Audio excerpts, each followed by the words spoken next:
Magandang araw po sa inyo, mga idol. Muli, ito po ang inyong lingkod, Sir Blair.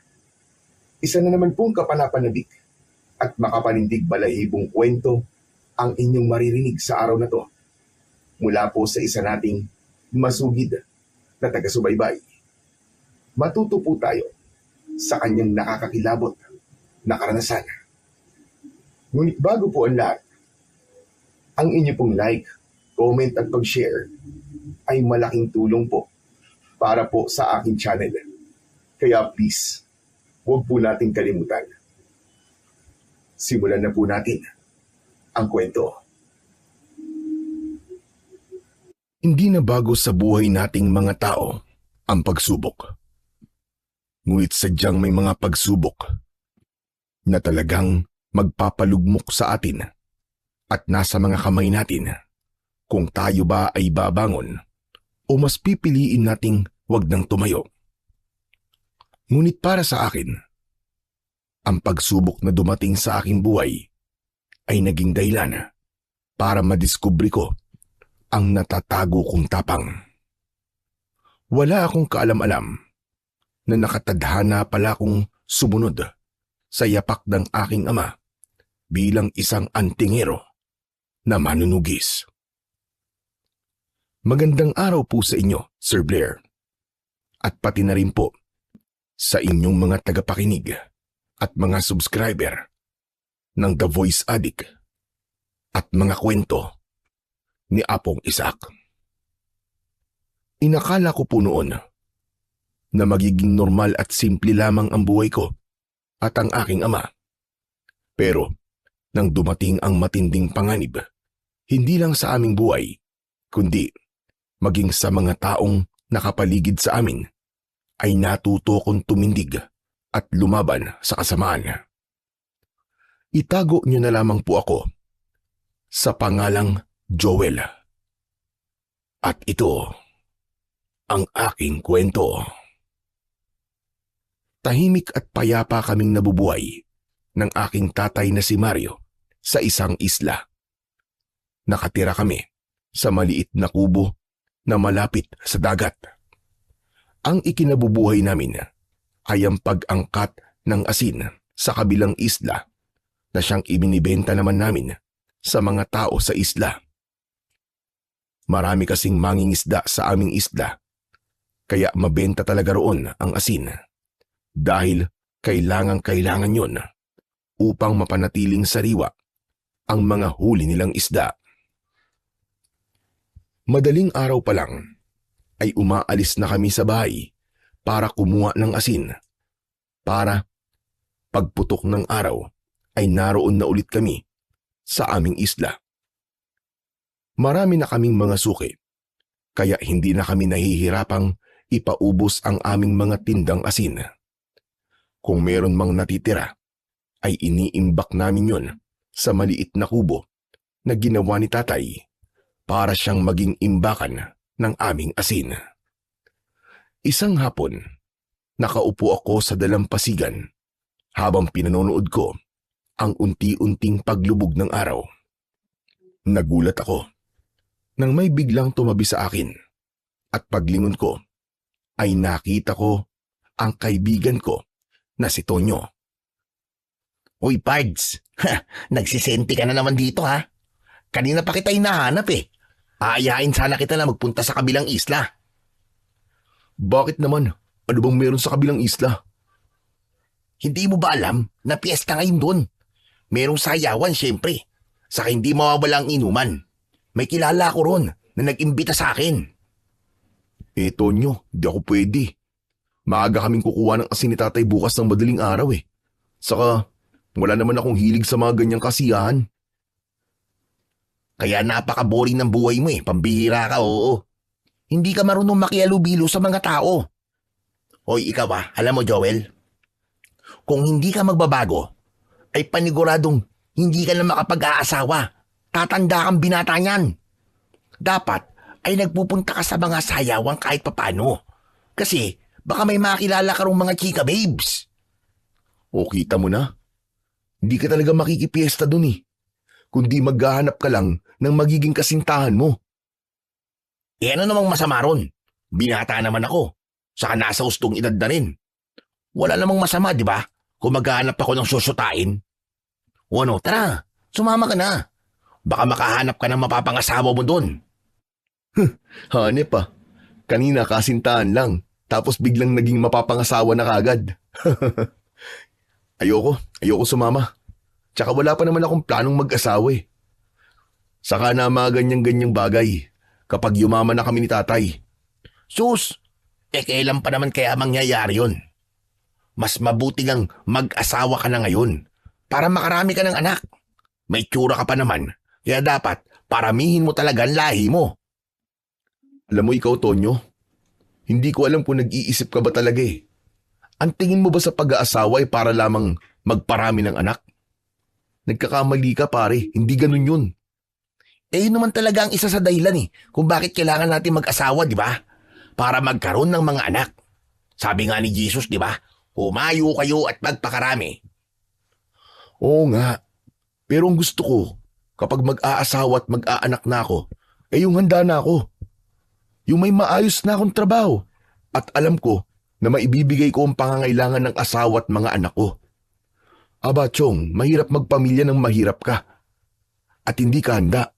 Baka mamaya umiyak ka na lang kapag sabay-sabay na umiyak ang mga anak mo kasi nagugutom sila.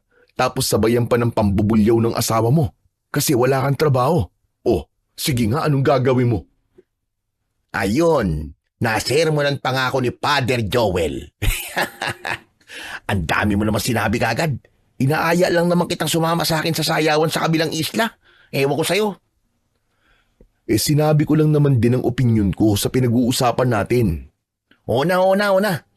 Nakuha ko ng gusto mong sabihin. O ano, pero hindi ka ba talaga sasama sa akin mamaya? Hindi nga sabi, matutulog na lang ako kaysa magpuyat pa ako dun sa sayawan. Final answer na ba yan? Oo, final answer na. Okay, sige, di na kita pipilitin at mahirap pilitin kapag ayaw talaga. Bukas, pagbalik ko, iinggitin na lang kita sa mga mangyayari sa akin doon. Kahit bumula pa yung bibig mo sa pagkikwento sa mga mangyayari sa ron, ay hindi ako maiinggit sa'yo dahil wala akong pakialam sa gagawin mo ron. Sige na. Iwan mo na ako rito at gusto ko mapag-isa. Storbo kay. Hala siya, grabe ka na ba sa akin? O sige na, alis na ako. Kasi maghahanda pa ako sa pagpunta ko mamaya doon sa kabilang isla. Magpa-party ako doon.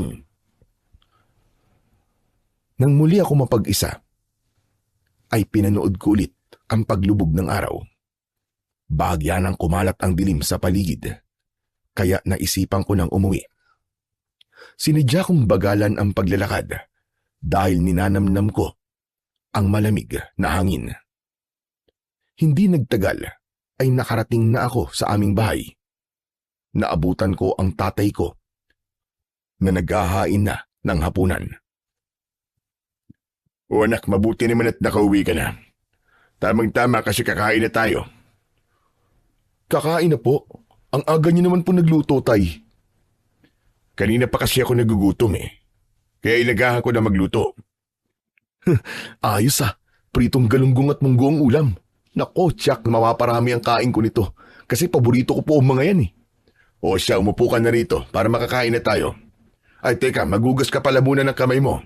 At baka kung saan ka nang galing. Dumiretso ko sa batalan para maghugas ng kamay. Kahit 25 anyos na ako, pakiramdam ko ay bata pa rin ako kung kausapin ako ni tatay. Palagi siyang nagpapaalala sa akin kahit sa maliliit na bagay, gaya na lamang ng paghuhugas ng kamay, bago at pagkatapos kumain. Bata pa lang ako nang namatay ang nanay ko dahil sa isang malubhang sakit. Mula noon ay si tatay na ang gumabay at bumuhay sa akin. Dahil sa kapos sa pera ay hindi ako nakapagtapos ng high school. Kaya binatilyo pa lang ako ay katulong na ako ni tatay sa pagkuha at pagbibenta ng asin. Maya-maya pa ay dumulog na ako sa hapagkainan. Bago kami kumain, ay nagdasal muna kami ni tatay upang magpasalamat sa Panginoong Diyos sa mga biyaya na natatanggap namin sa dumaan na maghapon. Matapos magdasal, ay saka kami kumain. Oo nga pala anak, saan ka pala galing kanina? Parang ang tagal mong umuwi. Dun lang po sa may tabing dagat. Dun lang naman po ako palaging tumatambay bago gumabi, di ba? Malay ko ba? Baka inaya ka na naman ni Tonyo kung saan. Alam mo naman yun. Buti nga po't nabanggit niyo po si Tonyo. Kanina inaaya niya talaga ako na magpunta po doon sa kabilang isla. Mamaya raw pong gabi at may party raw po doon, piyestahan. Oo nga pala no. Piyesta nga pala ron. Di aalis ka mamaya. Naku hindi po. Ayoko pong sumama kasi sayawan po yung pupuntahan namin eh. Wala naman po akong hilig sa ganun.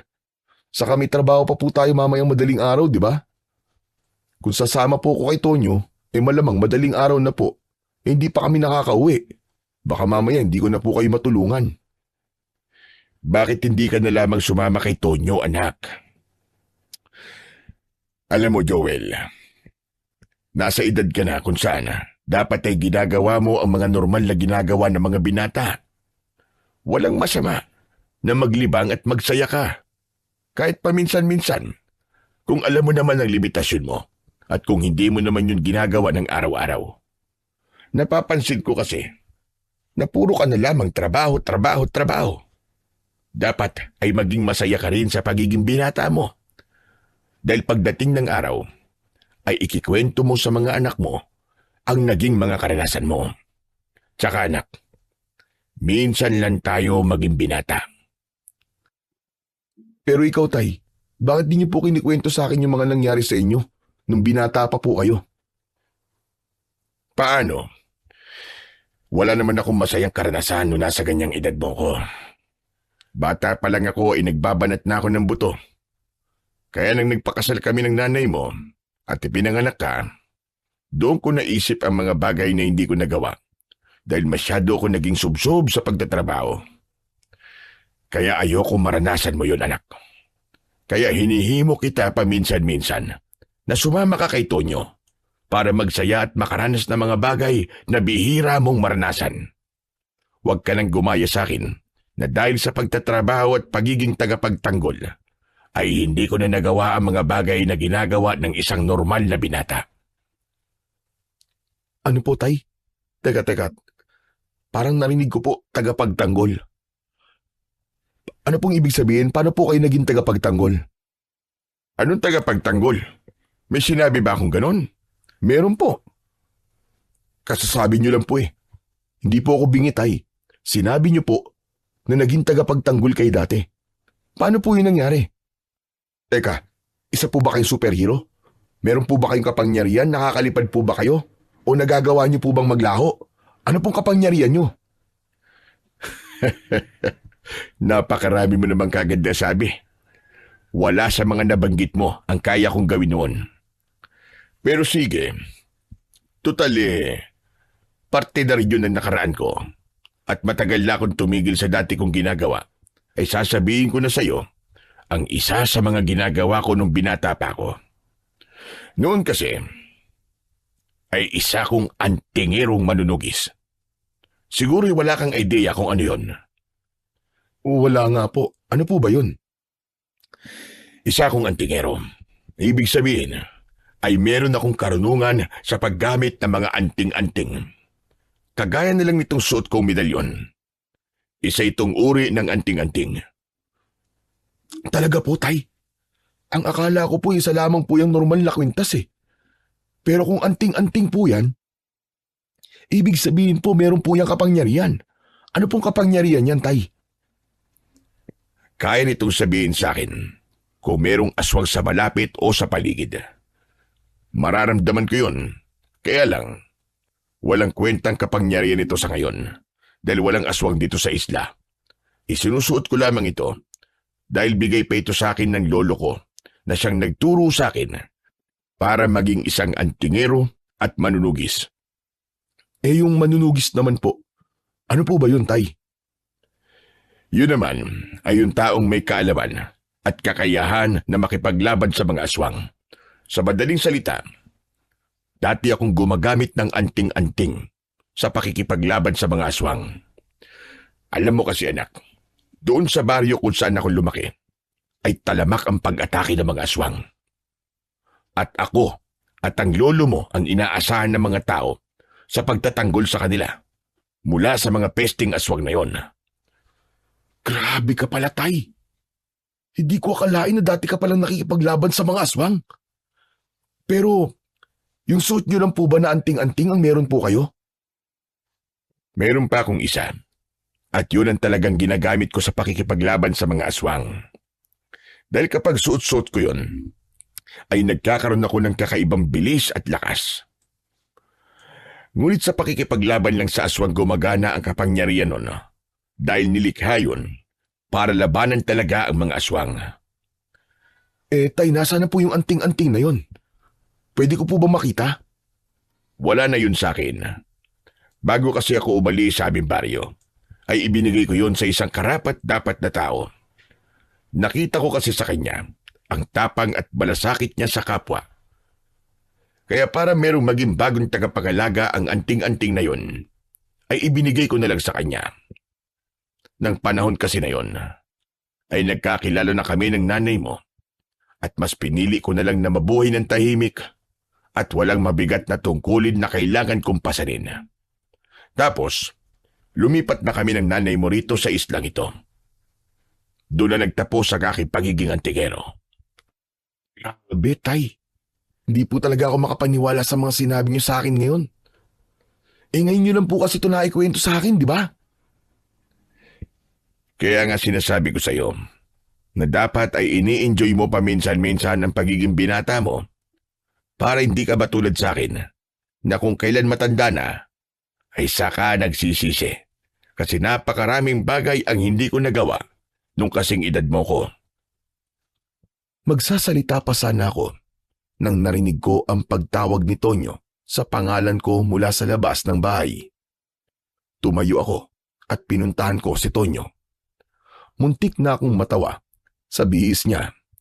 Nakasuot siya ng long sleeve na polo na may stripes na puti at itim. May suot siyang shades kahit gabi na at madilim. Pambihira! Ano yan suot mo? Hindi ko malaman kung pag-paper ka ba o bulag eh.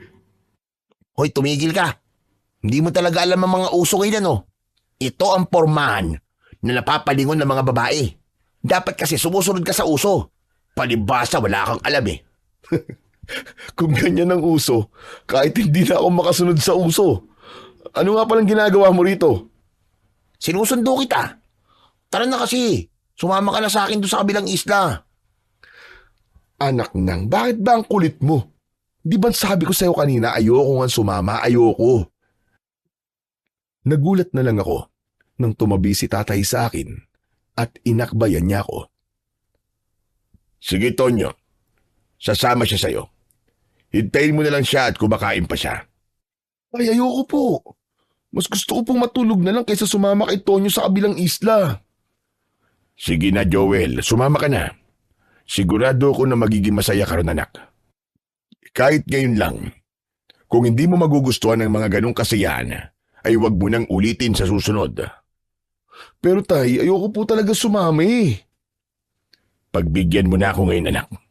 Napag-usapan na natin yan kanina, hindi ba? Saka kumilos ka na kasi nakakaiya sa kaibigan mo at naghihintay siya. Huwag mong isipin ang trabaho natin mamayang madaling araw. Dahil pwedeng ako na lang ang kumuha ng mga asin sa kabilang isla. Walang kaso yun. Wala na akong nagawa, kundi ang sundin si tatay. Mabilis kong tinapos ang pagkain ko at saka ako naligo at nagbihis. Simple lang ang damit na isinuot ko. Isang puting polo, itim na pantalon at lumang sapatos. Maya-maya pa ay magkasama na kaming naglakad ni Tonyo patungo sa dalampasigan. May dala siyang isang flashlight na siyang tanglaw namin sa kadiliman. Walang Diyo. Ayos din tong trip mo no? Di ba sabi ko sa'yo kanina hindi ako sasama? Ang sabi mo pa nga okay lang. Tapos bigla mo akong susunduin sa bahay. Pambira, imbis na natutulog na ako ngayon eh. Hayaan mo na. Saka wala talaga kasi akong kasama eh. Tsaka ikaw lang naman ang alam kong pwede kong isama. Isipin mo na lang na makakapag-enjoy ka ron. Ito naman, minsan lang naman eh.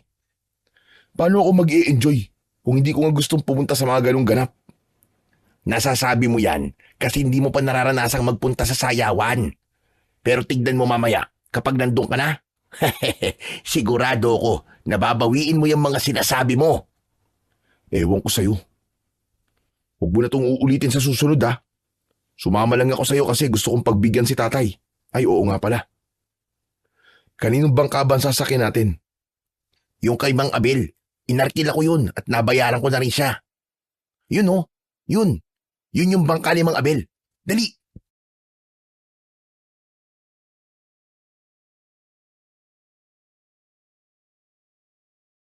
Bilisan natin! Teka, sandali lang naman. Pumapasok sa loob ng sapatos ko yung buhangin eh.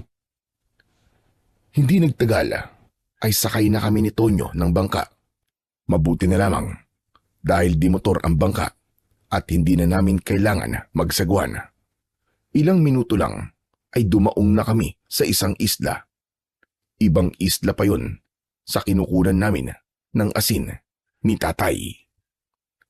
Pagbaba namin sa bangka ay naglakad kami at pumunta kami sa bahay ng kaibigan ni Tonyo. Mula roon ay nagpunta kami sa isang basketball court kung saan nagaganap ang sayawan. Agad akong nairita sa lakas ng tugtog dahil ang sakit nun sa tenga. Umupo ako sa gilid at kahit papano ay natuwa ako dahil may libreng beer sa isang mahabang lamesa. Uminom na lang ako habang si Tonyo ay agad na nakipagsayawan sa mga babaeng naroon. Enjoy na enjoy siya habang ako ay gusto na kagad umuwi. Maya-maya pa ay nilapitan ako ni Tonyo at may ipinakilala siya sa aking babae. Pero hindi ako nagpakita ng interes kaya umalis ang babae. Anak ng putya, ano ka ba naman Joel? Bakit ayaw mong kausapin si Danica? Ano yun? Ayaw mo ba sa kanya? Eh ang ganda-ganda nun ah. Siya pa nga nagsabi sa akin na ang pogi mo raw, kaya ipinakilala kita sa kanya. Wala akong interes na makipagkilala sa kahit na sino rito. Saka ano ba yung ginagawa mo? Para ka naman bugaw. Bugaw, hinahanapan lang kita na magiging jowa mo. Hindi ko kailangan ng jowa. Wala pa yan sa mga plano ko. Saka anong oras ba tayo uuwi? Naiinip na ako eh. Uuwi ka agad? Eh halos 1 oras pa lang tayo rito. Maya-maya pa tayo uuwi. Saka tumayo ka nga dyan. Sayawan to, hindi inuman. Nakaka3 beer ka na kagad oh. Hindi ako sumasayaw eh. Saka sinasamantala ko na tong libreng alak. Sige na, magsayaw ka na dun. Dito lang ako. Sigurado ka ba? Oo nga. Sige na. Sumayaw ka na at huwag ka na magdadala ng babae rito ha. KJ talaga nito oh. Bahala ka na nga dyan. Nang bumalik si Tonyo sa pakikipagsayaw, ay patuloy lang akong uminom. Medyo nakaramdam na ako ng pagkalasing, kaya nagdahan-dahan na ako sa pag-inom. Hanggang sa hindi ko na namalayan ang paglipas ng oras. Lumapit na si Tonyo sa akin at inaya niya na akong umuwi. Nagpasalamat ako dahil makakauwi na rin ako sa wakas. Habang naglalakad patungo sa bangka, ay ramdam ko ang pagkahilo. Lasing na talaga ako dahil kanina ay inabala ko ang sarili ko sa pag-inom. Nakaalalay sa akin si Tonyo para hindi ako matumba. Yan na nga ba't sinasabi ko eh. Panay ka kasi inom eh. Kung nagsayaw ka sana kanina na kagaya ko, hindi ka agad malalasing ng ganyan. O tignan mo ko, kahit nakailang bote ng bira ko eh, hindi ako nalasing kasi gumagalaw ako. Ewan ko sa'yo. Ang pangit nga ng itsura mo habang sumasayaw ka eh. Para kang bulating binudburan ng asin. Ayos lang. Ang importante, nag-enjoy ako. Eh ikaw, nag-enjoy ka ba? Hindi ako nag-enjoy at kahit kailan, hindi ako mag-enjoy sa ganung kaingay na lugar, no? Malamang maingay doon kasi sayawan nga, di ba? Pero sige, hayaan mo. Isasama pa ulit kita sa susunod para masanay ka. Wag na. Ayoko talaga sa mga maiingay na lugar. Naaalibadbaran ako. Para ka namang matanda na ayaw sa maingay. Oo, dandan. Malapit na tayo sa bangka natin. Mas lalo akong nagpasalamat nang nakasakay na kami ni Tonyo sa bangka. Nang nasa laot na kami, ay doon na ako sumuka ng sumuka dahil sa dami ng beer na nainom ko. Matapos yun, ay medyo naging maayos na ang pakiramdam ko. Pagkarating sa aming isla, ay inayos namin ni Tonyo ang bangka. Habang ginagawa namin yon, ay napatingin ako sa hindi kalayuan. Napakunot noo ko dahil may natanaw akong 2 bangka sa dalampasigan na may mga taong bumababa. Hoy Joel, bakit nakatulala ka dyan? Tulungan mo kaya ako sa pagtatali nitong bangka. Sandali lang. Tignan mo, may mga taong dumating sa isla natin. Ayun oh. Aba? Oo nga no. Sino kaya ang mga yan? At bakit ang dami nila? Baka naman mga bakasyonista. At kailan pa naging bakasyonan tong isla natin? Malay mo, meron taga rito na nag-imbita sa kanila, di ba? Tapos ganyang karami. Sa akong mapapansin mo, parang wala silang dalang kahit na anong gamit.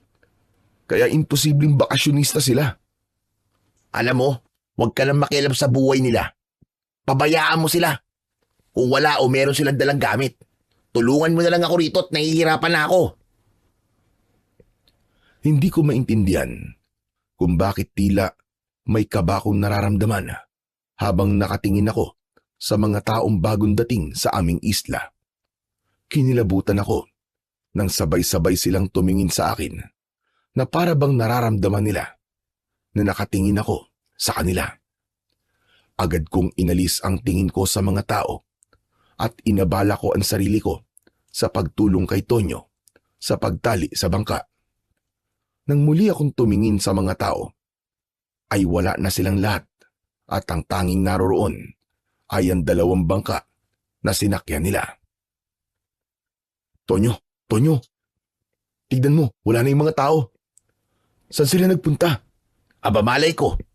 Ano ka ba naman? Pati ba yung mga yun iintindihin mo pa? Umuwi na tayo at inaantok na ako. Nakapagtataka lang kasi na ang bilis nilang nawala. Alam mo, sasakit lang ang ulo mo kakaisip sa mga yun. Tara na nga, umuwi na tayo. Habang naglalakad pa uwi, ay hindi naalis ang pagtataka ko kung sino ang mga taong yon at kung bakit ang bilis nilang nawala. Nang nakarating ako sa bahay, ay naabutan ko pa si tatay na paalis dahil kailangan niya nang kumuha ng asin sa kabilang isla. Oh, narito ka na pala. Kumusta ang pinuntahan niyo ni Tonyo? Nag-enjoy ka ba, anak? Sus, hindi nga po eh. Sobrang ingay po kasi. Di na po ako mauulit na magpunta sa mga ganon-ganon. Sumakit lang po ang tenga ko. Pero ang maganda ay nasubukan mo pa rin. Tay, sandali lang po, hintayin niyo ako. Magpapalit lang po ako ng damit. Sasamahan ko po kayo. Uy, hindi na kailangan. Magpahinga ka na lang at amoy alak ka. Mukhang nakainom ka eh. Kaya ko pa po ang sarili ko, tay. Sasama po ako sa inyo. Nakasuka naman na ako kanina eh. Huwag na muna sabi eh. Ipahinga mo na lang yan. Sigurado ka po, tay? Oo, sigurado ko. Saka konting asin lang naman ang kukunin ko ngayon. Ano po kaya, tay, kung wag na rin po kayong umalis ngayon? May mga nakaimbak pa naman po tayong asin dun sa kubo natin, di ba? Ang mga yun na lang po ang ibenta natin mamaya. Hindi pwede, anak. Hindi ba? Kaya nga tayo nagtatabi ay dahil malapit na ang tag-ulan. Mahihirapan na mga gumagawa ng asin. Kapag ganun ang panahon, saka natin ibibenta yung mga nakatago nating asin kapag sumapit na ang tag-ulan. Sa bagay, tama po kayo. Baka kasi maulit yung nangyari nung nakaraang taon na wala tayong naitago, kaya nang umulan ay wala tayong naibenta. Oo nga pala, tay. Kanina, tay, may nakita kami ni Tonyo ng mga tao sa dalampasigan. Nakasakay po sila sa 2 bangka. Alam niyo po ba na may mga taong darating dito? Aba, hindi ko alam. Marami ba kamo? Baka mga bakasyonista mga yon. Hindi naman pupuntahan ng mga bakasyonista tong isla natin di ba? Malay mo, nadiskubre nila ang isla natin. Maganda nga yun Kapag naging puntahan ng mga turista tong isla natin, ay maraming tao magkakaroon ng trabaho at pagkakakitaan dito. Sige na anak, kailangan ko nang umalis. Basta, magpahinga ka muna rito ha. Pagkaalis ni tatay, ay nagpalit ako ng damit at saka ako humiga. Agad akong nakatulog dahil sa kalasingan ko. Hindi ko namalayan ang paglipas ng mga oras at nang nagising ako ay naramdaman ko ang matinding pananakit ng aking ulo. Tinatamad akong bumangon at agad akong nagtimpla ng kape. Habang umiinom ako ng kape, ay siyang pagdating naman ni tatay. Sinalubong ko siya at nagmano ako sa kanya. Ang bilis niyo naman po yatang nakauwi ngayon, tay. Napaubos ko kasi kagad yung mga inangkat kong asin. Alam kasi ng mga tao rito na malapit ng tag-ulan, kaya maging sila ay nag-iimbak na rin. Nakapagpahinga ka ba ng maayos? Opo, tay. Medyo masakit lang po ang ulo ko, kaya uminom po ako ng kape. Di na po talaga mauulit yung pagsama ko kay Tonyo sa mga ganong sayawan. Grabe. Ang ingay, ang sakit sa ulo. O siya, kumain na tayo. May dala kong pandesal at saka pansit. Hindi nagtagal ay sabay na kaming kumain ni tatay ng almusal. Nang sandaling yon, ay medyo nawawala na ang pagkahilo ko at pananakit ng aking ulo.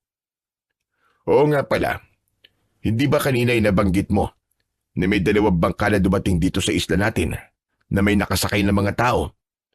Totoo pala yung sinabi mo na yon. Nagkukumpulan ng mga tao ron sa dalampasigan at nagtataka sila kung kanino yung 2 bangkang malaki na naroon. Hindi po ba sa mga taong nakita ko yung bangka na yon? Ang nakapagtataka kasi ay wala silang nakita mga dayo rito. Wala raw nag-imbita ng mga bisita dito sa isla natin. Imposible namang umalis na yung mga taong yon kasi nandito pa rin yung bangka nila Pero tayo, alam niyo ba? May naramdaman po akong kakaiba sa mga taong yun Ano ka mo? Paano naman kakaiba? Basta tayo, hindi ko maipaliwanag. Para bang ang bigat-bigat ng pakiramdam ko sa kanila. Saka, kinabahan po ako sa dahilang hindi ko alam nang bigla ko po silang nakita. Basta tay, parang ganun po naramdaman ko sa kanila Tapos ang nakakatakot pa po, habang nakatingin ako sa kanila, bigla silang tumingin sa akin ng sabay-sabay. Para bang alam po nila na tinitignan ko po sila kahit ang layo namin ni Tonyo sa kanila. Aba, mukhang kakaiba nga ang mga taong yun base sa kwento mo. Pero nasa na kaya mga yun? Saan kaya sila nagpunta? Kahit ako ay hindi nagawang sagutin ang tanong ni tatay. Wala rin kasi akong ideya kung saan nagpunta ang mga taong bagong dating sa aming isla. Ipinagdasal ko na lamang na hindi gulo ang kanilang dala dahil mula nang ipinanganak ako roon ay hindi kami nakaranas ng kahit na anong problema dahil lahat ng tao roon ay magkakaibigan at palaging nagtutulungan. Makalipas ang ilang araw ay wala pa ring nakakaalam kung sino ang may-ari ng 2 bangka sa dalampasigan. Hindi yun ginalaw ng mga tao dahil inisip nila na baka balikan yun ng may-ari. Nagpatuloy kami sa aming normal na buhay. Unti-unting nawala sa isip namin ang mga taong dumating sa aming isla. Ngunit isang umaga, ginulantang kaming lahat ng isang bangkay ng mangingisda ang nakitang nakahandusay sa dalampasigan. Kalunos-lunos ang itsura niya dahil nakabukas ang kanyang dibdib at wala na ang kanyang puso. Bukod pa ron ay marami siyang kagat sa iba't ibang parte ng kanyang katawan na para bang inatake siya ng isang napakabangis na hayop. Isang hapon, Habang nakatambay ako sa dalampasigan, ay tumabi sa akin si Tonyo. Grabe, Chong. Grabe yung patay na nakita kanina, no? Kahit yung mga pulis na dumating ay hindi matukoy kung ano o sino ang pumatay doon. Pero alam mo, Chong, ang sabi ng iba, baka raw pating o kaya mabangis na hayop sa gubat ang pumatay doon. Kaya nga sa tagal na natin nakatira dito, ngayon lang may nangyaring ganun, di ba? Saka nakakaawa din yung pamilya ni Mang Eddie. Panigurado na mahihirapan sila kasi si Mang Eddie lang ang nagtatrabaho para sa kanila Nakakatakot na talagang pumalaot ngayon. Baka kasi talagang pating yung pumatay kay Mang Eddie Baka sobrang laking pating nun. Yung tipo bang kasinlaki ng bahay. Ang bira ka. Sobra ka naman sa kasinlaki ng bahay. Walang pating na kasinlaki ng bahay, no? Ang ibig ko sabihin ay bahay lang ng aso. Hindi, joke lang. Pero, Chong, nakakatakot talaga. Paano limbawa kung masundan pa yung patayan, yung pagkamatay ni Mang Eddie? Alam mo ikaw, imbis na ipagdasal mo na wala nang ganung mangyari, parang gusto mo pang masundan yun. Aba, mas mabuti na mag-isip ng masama para makapag-ingat kaysa maging kampante. Di ba? Napatingin ako sa kaliwa namin ni Tonyo at sa hindi kalayuan ay isang babae at lalaki ang nakita ko nakatayo. Tila sa amin sila nakatingin at parang ang lalim ng tingin nila sa amin ni Tonyo. Palihim kong kinalabit si Tonyo at pabulong ako nagsalita. Tonyo, huwag mong ililingon yung ulo mo, yung mata mo lang Tignan mo yung babae at lalaki sa kaliwa natin. Parang nakatingin sila sa atin kanina pa. Tignan mo sila. Pero huwag kang magpapalata na tinitignan mo sila. Alin ba? Nasaan? Pambira, ang hirap naman kasi ng pinapagawa mo Hindi ko ililingon yung ulo ko. Teka, ililingon lang ako ng konti. Oo nga no. Yung mga yun ba? Yung parehas nakasuot ng itim na damit? Anak ka ng tinapa. Itinuro mo talaga. Di nalaman na nilang tinitignan natin sila. Oh, nasa na sila? Saan nagpunta mga yun? Ang bilis na wala Aba, oo nga no. Kanina lang nakatayo sila ron sa tabi ng puno ng nyug Paano? Itinuro mo sila. Kaya nalaman nilang tinitignan natin sila kaya umalis. Pero Chong, nakapagtataka na ang bilis nilang nawala, di ba? Kaya nga Saka mukhang dayo sila rito. Hindi kaya, Chong, isa sila doon sa kayo ng bangka na dumating dito noon? Tama ka, mukhang ganun na nga. Pero nakakatakot talaga silang tumingin. Para bang may gagawin silang masama. Sos, hindi sila uubra kung may gagawin silang masama dito sa atin. Paniguradong pagtutulong-tulungan sila ng mga tao dito. Baka nga paalisin pa sila. Kaya umayos talaga sila. Baka tikim sila ng wala sa oras. Tumahimik na ako pagkatapos nun. Hindi nagtagal ay nagpaalam na ako kay Tonyo na kailangan ko nang umuwi sa amin. Habang naglalakad ay hindi pa rin maalis sa isip ko yung babae at lalaki na nakita ko kanina.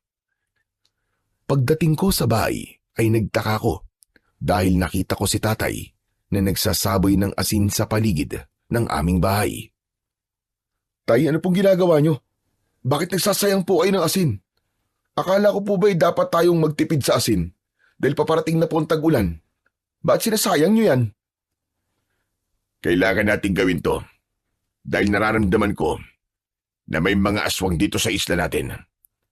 Ilang gabi ko na ito nararamdaman, anak. Ang buong akala ko nga ay nagkakamali lamang ang anting-anting ko sa pagbibigay sa akin ng babala. Pero kanina iba na. Mas naging matindi ang babala sa akin ng aking anting-anting. Seryoso po ba kayo sa sinasabi niyo, tay? Pero paano po magkakaroon ng aswang dito sa isla? Ang hinala ko, anak, ay mga aswang ang mga taong nakita mong dumating dito. Yung nakasakay sa dalawang bangkang malaki. Isa pa, yung pumatay kay Mang Eddie.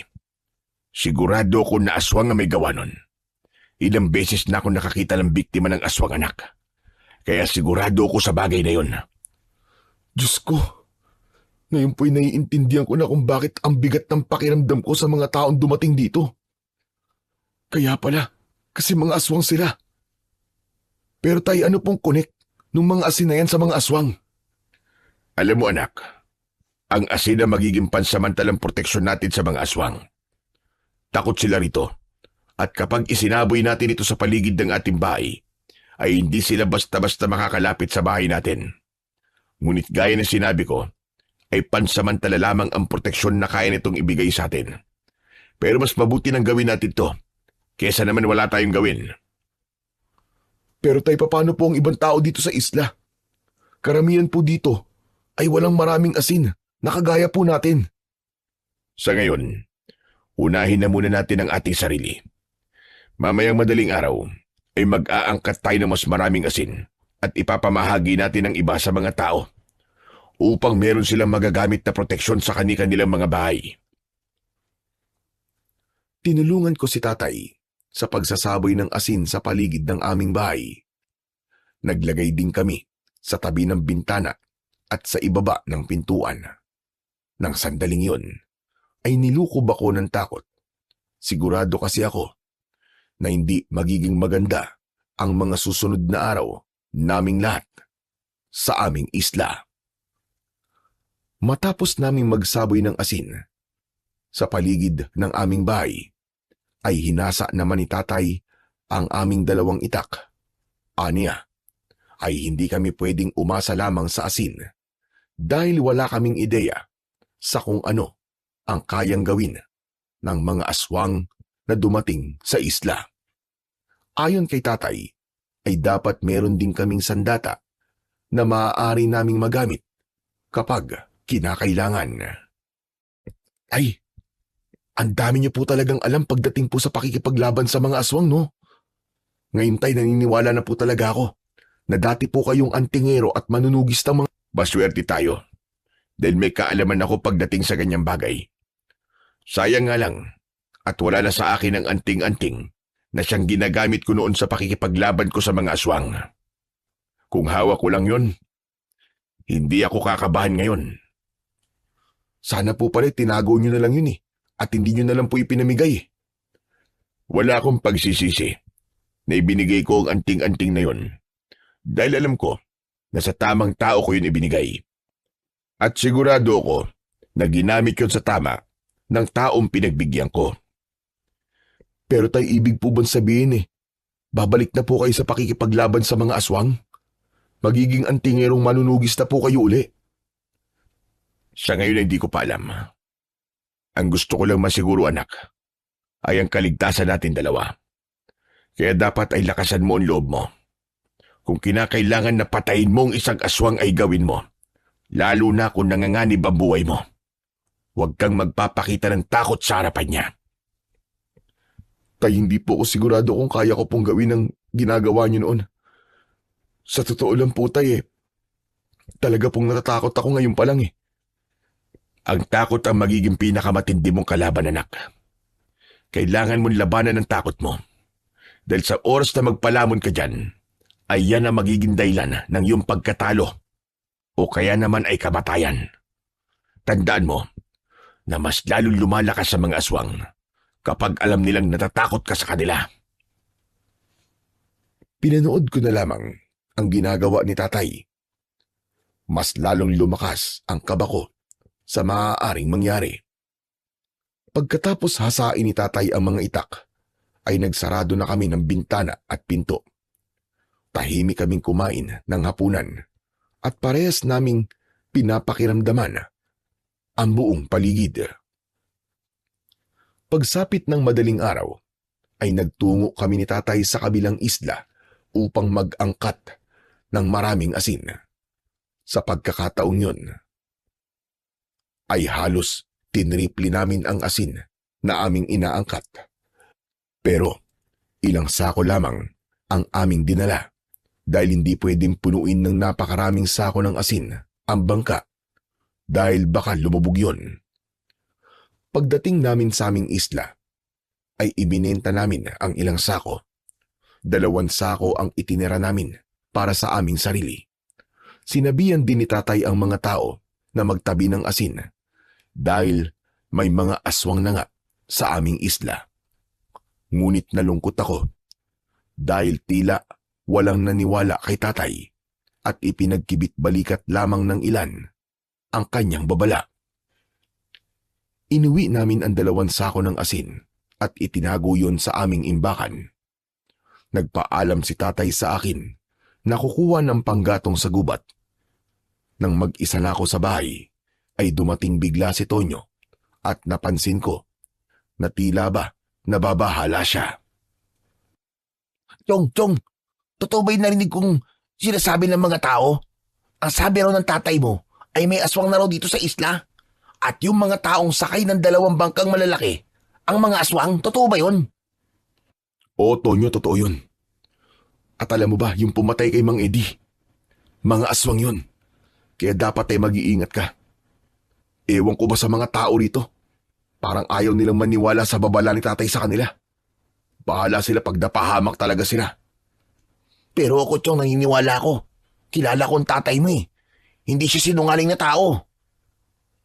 Isa pa, ikinuwento rin sa akin ni tatay na noong binata pa siya, ay nakikipaglaban siya sa mga aswang, kaya alam niya kung merong aswang o wala sa isang lugar. Saka napansin mo naman siguro, na simula nang dumating yung mga taong yun dito, ay nagkaroon na ng karumal-dumal na pagpatay. Di ba? Pambihirang yan. Nakakatakot na tuloy kayo dito sa atin eh. Pero wala bang paraan kung paanong hindi tayo magiging biktima ng aswang? May nasabi ba sa'yo ang tatay mo? Ang sabi ni tatay, ay asin ang isa sa mga bagay na pwede nating gamitin panlaban sa kanila. Ay hindi pala panlaban, para bang proteksyon. Kailangan mo magsaboy ng asin sa paligid ng bahay mo para walang aswang ang makalapit sa'yo. Maglalagay ka rin ng asin sa bintana at pinto. Naku, sumakto pa talaga na naubusan kami ng asin sa bahay. Pabihirang yan, oo. Chong, baka naman meron kayo natatabi dyan, oh. Baka pwede naman ako makabili kahit 3 plastic lang. Meron naman. Sandali at ikukuha kita. Hintayin mo ako rito, ha. Nagtungo ako sa imbakan ng asin at kumuha ako ron ng kalahating sako. Binalikan ko si Tonyo at ibinigay ko sa kanya. Oh, bakit ang dami naman ito? Ang sabi ko 3 plastic lang eh. Hayaan mo na. Sa inyo na yan. Tipirin mo yan, ha. Dahil nalalapit ng tag-ulan at kapag ganung panahon ay wala kaming makukuwang asin ni tatay sa kabilang isla. Chong, maraming salamat dito ha. Ay teka, magkano pala to? Huwag mo nang bayaran yan. Libre ko na yan sa'yo. May ilang sakong asin pa naman kami nakaimbak eh.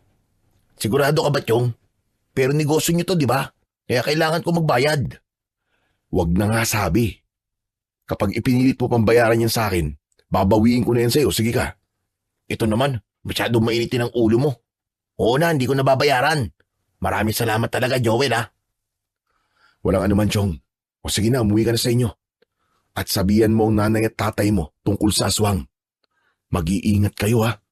At wag na wag kayong lalabas tuwing gabi. Nagmamadaling umalis si Tonyo. Dala ang asin na ibinigay ko sa kanya. Nakaramdam ako ng matinding pagkabahala dahil malapit na ang tag-ulan at mahihirapan na kaming makakuha ng asin. Napailing na lamang ako dahil kung kailan may mga aswang sa aming isla ay sa kapatila kakapusin kami sa asin na isang bagay na magagamit namin upang protektahan ang aming mga sarili. Kinagabihan ay maaga kaming natulog ni tatay.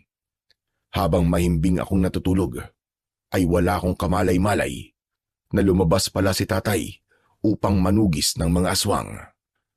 Nagulat at nagising na lang ako nang bumukas ang pinto ng aming bahay. Naaninagan ko na pumasok si tatay. Hindi agad ako nakapagsalita hanggang sa sinindihan ni tatay ang gasera at doon ko nakita ang itsura niya. Tay, ano po nangyari sa inyo? Bakit duguan po kayo? Mamaya ka na magtanong. Kumuha ka ng tubig at basahan. Tulungan mo akong linisan ang mga sugat ko. Kunin mo rin yung gamot sa sugat dun sa aparador ko. Dali, bilisan mo anak. Nataranta kong kinuha ang mga bagay na sinabi ni tatay. Agad akong lumapit sa kanya at tinulungan ko siyang hubarin ang kanyang damit. Nang hilakbot ako dahil napakaraming sugat ni tatay at ang iba ay talagang malalim. Nilakasan ko ang loob ko at sinimulan ko ng linisin ang mga sugat niya. Aray! Dahan-dahan lang at masakit, anak. Masakit! Ano po ba kasing nangyari sa inyo, tay? Bakit ang dami niyo pong sugat? Lumabas ako kanina dahil naramdaman ko na may aswang sa paligid. At hindi nga ako nagkamali. Dahil isang aswang ang nakita kong pinasok ang bahay ni Aling Marta. Nakipaglaban ako sa aswang na yun. Pero bago ko siya napatay, ay nasugatan niya muna ako ng gusto. Bakit kasi tayo di niyo po ako ginising para masamaan ko po kayo? Pwede ko naman po kayong tulungan eh. Naisip ko kasi na baka masaktan ka eh. Kaya ako na lang ang lumabas kanina. Hindi po ba sabi niyo, tay, ay kailangan ko pong matutong lumaban? Paano po ako matututo kung di niyo ako isasama kapag naiisipan niyo makipaglaban sa mga aswang? Tatay naman, oo. Alam ko naman yun eh. Pero talagang natakot ako sa pwedeng mangyari sa'yo. Saka mas mabuti na rin na hindi na kita isinama. Dahil baka kagaya ko ay sugatan ka na rin ngayon. Hindi na muna ako nagsalita at itinuon ko ang pag-aasikaso kay tatay. Hindi nagtagal ay natapos ko ng lagyan ng mga gamot ang sugat niya. Kumuha rin ako ng malinis na damit at yun ang ginamit kong benda para sa malalalim niyang sugat. Hindi na talaga biro ang nangyayari ngayon sa islang ito, anak. Kailangan na nating mag-ingat laban sa mga hayop na aswang na yun. At sa susunod po, kung makikipaglaban po kayo ulit sa mga aswang, isama niyo na po ako. Tay, gusto ko po talaga kayong tulungan. Baka mapano po kayo eh. Hindi natin to kaya ng tayong dalawa lang, anak. Dapat ay kausapin natin si Kapitan para sabihan niya ang mga kalalakihan dito sa atin na tulungan tayong makipaglaban sa mga aswang na yun. Siguro naman, maniniwala na sila sa atin na may aswang na rito sa isla natin. Dahil bukas ng umaga ay makikita nila ang bangkay ng aswang na pinatay ko. Saka po si Aling Marta, tay. Siya po makapagpapatunay na may aswang na nga rito kasi iniligtas niyo po siya. Tama ka. Mahalaga kasi na maniwala sila na may aswang na dito sa atin para makapag-ingat silang lahat. Hindi na namin pinatagal ni tatay ang aming pag-uusap at nagpahinga na kami. Ngunit hindi ako makatulog ng gabing yon dahil sa labis na pag-aalala ko para kay tatay. Napatunayan ko na isang ang tagapagtanggol si tatay dahil kahit sarili niyang buhay ay kaya niyang ibuwis para sa kaligtasan ng mga tao. Kinabukasan ay agad kaming nagtungo sa bahay ng aming kapitan. Nakarating na sa kanya ang pagligtas ni tatay kay Aling Marta mula sa aswang. Kaya hindi na kami nahirapang magpaliwanag sa kanya. Sinabi ni tatay, nanda kaming makipaglaban sa mga aswang, ngunit kailangan namin ang tulong ng mga kalalakihan sa isla. Agad na nagpatawag ng pulong si kapitan. Tinanong niya ang mga kalalakihan sa aming isla kung sino ang handang makipaglaban sa mga aswang. Ngunit sa kasamang palad, kahit isa, ay walang nagpresenta. Bagsak ang mga balikat na umuwi kami ni tatay sa aming bahay. Paano yan, tay? Anong gagawin natin ngayon? Walang gustong tumulong sa atin sa paglaban sa mga aswang. Hindi ko inaasahan to, anak. Ang buong akala ko ay may ilan na handang ipagtanggol ang islang ito mula sa mga aswang. Pero naiintindihan ko naman sila. Dahil ngayon lang ito nangyari sa lugar na ito eh. At lahat sila ay natatakot. Kung di po sila makikipaglaban, ay baka mapahamak po tayong lahat dito. Yan ang nga rin ang naiisip ko. Kaya mas mabuti pa, anak, na ipamahagi na natin ang mga asin sa mga tao. Hatiin natin ang mga asin na meron tayo sa imbakan para lahat ay magkaroon. Dalawa lang tayo at hindi natin kayang protektahan ng lahat ng tao sa islang ito. Kaya mas makabubuting meron silang asin para kahit papano ay maproteksyonan nila ang kanilang mga sarili. Maya-maya, nagulat kami ni tatay nang biglang pumasok sa aming bahay si Tonyo. May dala siyang sibat na gawa sa kawayan at para siyang isang mandirigma nandan sumugod sa isang matinding gera. Huwag kayong mag-alala dahil makikipaglaban din ako sa mga aswang. Tutulungan ko po kayo ni Joel, Mang Mario. Hanip ang dating mo ah. Talaga may dala ka pang sibat ah. Wala pang aswang sa oras na to. Kasi tuwing gabi lang sila lumalabas sa lunggaan nila. Ay, ganun ba? Sayang naman. Tignan nyo, gumawa pa ako ng sibat. Nang narinig ko kasi na naghahanap kayo ng mga kasama sa pakikipaglaban sa mga aswang, hindi na ako nagdalawang isip na magdesisyon. Sabi ko sa sarili ko, kailangan kong tulungan sila Joel at Mang Mario. Handang-handa na talaga ako makipaglaban sa mga aswang, Chong. Kung makapagsabi ka ng bakbakan parang makikipag-away ka lang sa mga tambay dyan sa harapan ng tindahan ah. Hoy, Tonyo, ipapaalala ko lang sa iyo ah. Mga aswang ang lalabanan natin, hindi mga tambay. Kaya nga, mga aswang nga. At teka, matanong ko lang. Ilan pala ang kasama nating lalaban? Marami ba tayo? Sa kasamaan palad, Tonyo, ay walang gustong tumulong sa amin ni Joel sa pagtugi sa mga aswang. Ikaw lang ang nagpakita ng interes na tulungan kami. Teka, kung ganun, 3 lang tayong makikipaglaban sa mga aswang, ganun? Tama ka. Ganun na nga. 3 lang tayo. Wala tayong magagawa eh. Teka, ano pala? Magiging abala pala ako sa mga susunod na araw. Kaya hindi ko na kayo matutulungan. Tambak na kasi ang labahan sa bahay eh. Baka abutin ako ng 1 buwan sa paglalaba doon. O sige na, uuwi na ako ha. Bahala na kayo dyan. Nagmamadaling tumalikod si Tonyo para umalis. Pero, bago pa siya makakbang, ay hinila ko siya sa damit at pinihit ko siya paharap. Hep, hep, hep, hep, hep! Teka lang, saan ka pupunta? Di ba sabi mo makikipaglaban ka sa mga aswang kasama namin? Ano kasi? Akala ko kasi marami tayong makikipaglaban eh. 2 lang pala kayo? Natatakot ako. Hindi ka pwedeng umatras. Tutulungan mo kami ni tatay. Anak ng putya oh. At napasubo pa nga. Oo na. Tutulungan ko na kayo. Kaya pwede bang bitiwan mo na ang damit ko? Tatakas ka pa kasi. Basta, kapag may nangyaring masama sa akin, ikaw masisisihin ko ha. Bakit? Sa ilan ba pwede may mangyaring masama? Sa amin din naman ni tatay ah. Saka isipin mo, Tonyo, na gagawin mo to para sa mga tao sa islang to. Para sa pamilya mo. Aba?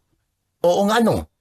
Tapos kapag naubos natin yung mga aswang, magiging sikat tayo para tayong bayani. Huwag yung pagsikat ang iniisip mo. Ang isipin mo ay kung paano natin mauubos sa mga aswang dito. Pero mabuti na nandito ka. Tulungan mo kami ni tatay na parte-parte ng mga asin sa imbakan namin. Ipapamahagi natin yun sa mga bahay dito para meron silang magagamit na pangontra sa kanilang sarili.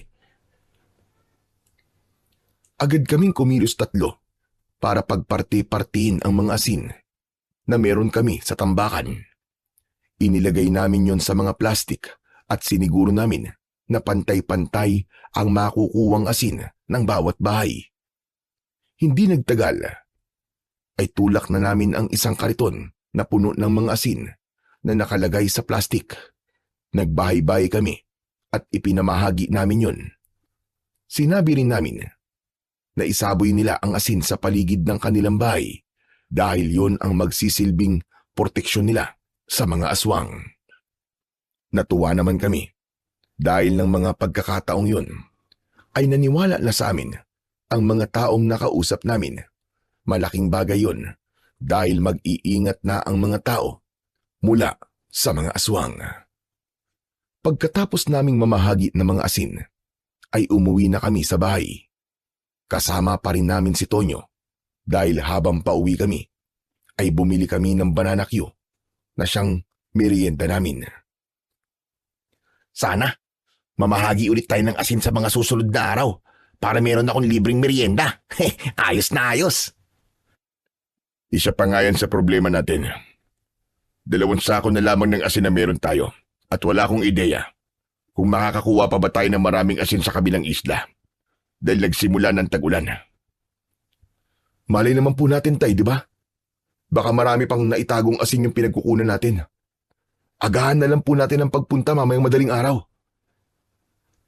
Pagsapit nga ng madaling araw, ay agad kaming nagpunta ni Tatay sa kabilang isla. Sa kasamaang palad, ay 1 sako lamang ng asin ang nabili namin. Dahil ayon sa taong binibilan namin, ay mas malakas ang ulan doon ng mga nakaraang araw. Ganun pa man, dinala pa rin namin sa aming isla ang 1 sako ng asin. Lumipas ang ilang araw at isang bangkay na naman ang natagpuan sa aming dalampasigan. Sa pagkakataong yun, isang matandang lalaki naman ang naging biktima ng mga aswang. Mas lalong tumindi ang takot ng mga tao at yun ang naging dahilan para dagsain kami ng mga tao sa aming bahay. Lahat ay nais makabili ng asin dahil napatunayan nila na epektibo yun na pangprotekta mula sa mga aswang. Pinagbilhan namin ang mga gustong bumili pero kaunti lamang ang binigay namin dahil ang gusto namin ni Tatay ay mabigyan ang lahat. Grabe, Tay. Parang mga zombie na sumugod yung mga tao dito sa bahay natin kanina. Talagang nag-aagawan sila sa asin. Pero mabuti na lang, anak, at napagbilhan natin ang lahat. Ang ikinakatakot ko lang ay 1 sako na lamang ang meron tayo ngayon. Hindi ko alam kung paano pa natin yung mapagkakasya. Ang tanging solusyon na lang po dyan, Tay, ay palayasin at patayin natin ang mga aswang na yun. Nang sa ganun, ay hindi na po natin kailangan ng maraming asin. Sana nga'y magtagumpay tayo na ubusin ang mga aswang dito sa ating isla. Kahit 3 lamang tayo na makikipaglaban sa kanila. Kinagabihan ay nagsimula na kaming magbantay sa isla. Itak ang dala namin ni Tatay, habang sibat ang kay Tonyo. Ginalugad namin ang bawat sulok ng isla at maging ang magubat na parte. Gabi-gabi naming ginagawa yun hanggang isang gabi. Habang naglalakad kami, ay inatake kami ng 2 aswang. Nagulat na lang kami sa biglaang pagsulpot kaya hindi kami naging handa. 1 aswang ang kinagat si Tatay sa kanyang braso. Tinaga ko kagad sa batok ang aswang pero inatake naman ako ng 1 pang aswang at kinagat niya ako sa balikat mula sa likuran ko. Hinila ni Tatay ang aswang na nasa likod ko at inagaw niya kay Tonyo ang sibat. Buong puwersang itinarak ni Tatay ang sibat sa dibdib ng aswang. Ang 1 pang aswang ay tatakas na sana pero sinibat yun ni Tatay at bumaon ang sibat sa batok nito na agad nitong ikinamatay. Matapos yun ay umuwi na kami sa bahay upang gamutin ang mga sugat na aming natamo. Grabe! Sobrang galing mo pala makipaglaban sa mga aswang, Mang Mario. Sobrang astig mo. Hindi ba sabi ko sa'yo? Isang dating antingerong manunugi si Tatay. Kaya hindi na nakapagtataka na magaling talaga siya. Sayang nga lang at wala na sa kanya yung anting-anting na ginagamit niya noon sa pakikipaglaban sa mga aswang. Kung nasa kanya pa rin yun, nako. Kahit ilang aswang pa yan, kayang-kayang patay ni Tatay. Nasan na yung anting-anting na yun? May pinagbigyan siyang 1 tao . Sa susunod na makikipaglaban tayo sa mga aswang, ay talasan niyo ang inyong pakiramdam. At hindi pwede yung ginawa niyo kanina na para kayong mga tuod. Lalo ka na, Tonyo. Abay, nakatunga nga ka lang kanina. Mabilis kumilos sa mga aswang. At kung tatayo lang kayo, ay napakadali para sa kanila. Ang patayin kayo. Sensya na po. Talagang nagulat lang po ako ng sobra nang bigla pang sumulpot yung aswang . Hayaan niyo po at babawi na lang po ako sa susunod. Ako na po ipapatay doon sa aswang. Matapos naming gamutin ang mga sugat namin, ay umuwi na si Tonyo sa kanila, habang kami naman ni tatay ay nahiga para matulog at magpahinga. Pagsapit ng umaga, nagising ako sa ingay ng mga tao sa labas. Paulit-ulit nilang tinatawag ang pangalan namin ni tatay. Ginising ko si tatay. At maging siya ay nagtaka kung bakit may mga tao sa labas namin. Sabay pa kaming lumabas ni tatay at mas lalo kaming nagulat dahil sa dami ng taong naroon. Sinabi nila na kailangan nila ng asin dahil naubusan na sila. Kailangan kasi nila ang asin para pamprotekta sa mga aswang. Teka, sandali lang po, uminahon po muna kayo, sandali lang po, hindi po tayo magkakaintindihan yan. Hindi namin kayo mabibigyan ng asin kung magkakagulo kayo. At isa pa, konting asin na lang ang meron kami, kaya bawat bahay ay konting asin lang din ang makukuha. Tila hindi nagustuhan ng mga tao ang sinabi ni tatay. Mas lalo silang nagkagulo. Tumakbo sila papunta sa imbakan ng asin at pinag-agawan nila ang iisang sako ng asin na naroon. Napatulala na lang kami ni tatay habang pinapanood ang pag-aagawan at pagsasakitan ng mga tao para sa asin. May mga nadaganan at may mga sumisigaw dahil nasasaktan. Doon na kami kumilos ni tatay. Pilit naming inawat ang mga tao pero wala kaming naging laban sa kanila. Itinulak kami ng ilan habang patuloy ang mga tao sa pagkuha ng asin. Nang maubos na ang asin, ay kanya-kanya na sila ng takbo. At sa hindi inaasahang pangyayari, ay biglang bumuhos ang napakalakas na ulan. Nabasa ang mga asin na dala ng mga tao. May ilan na nadapa at tumapon sa lupa ang asin na unti-unting tinunaw ng ulan. Labis akong nasaktan sa nakita kong eksena. Hindi ko kasi inakala na darating sa punto na halos magpatayan na ang mga tao sa isla namin dahil sa asin para lamang mailigtas ang kanilang sarili at mga mahal sa buhay. Bumalik kami ni tatay sa loob ng aming bahay at parehas kaming nakatulala. Hindi na magandang nangyayari, anak. Kulang na lang ay magpatayan ng mga tao para lamang sa asin. Pero hindi ko rin sila masisisi. Yun ang alam nila na magpoprotekta sa kanila laban sa mga aswang. Ang isa pa po nating problema, tay, ay wala na po tayong natitirang asin. Kahit sa kabilang isla, wala na rin po tayong makukuha. Paano na po natin mapoprotekta ng ating buhay mula sa mga aswang? Isang paraan na lamang ang naisip ko. Ang paraang ito, ang ayoko sanang gawin. Pero wala na tayong mapagpipilian. Ano pong paraan yan, tay? Aalis na po ba tayo dito sa isla? Hindi ko kayang iwanan ng mga tao rito habang may mga aswang dito na maaaring pumatay sa kanila. Ang paraang naiisip ko, anak, ay ang papuntahin dito si Fidel. Fidel?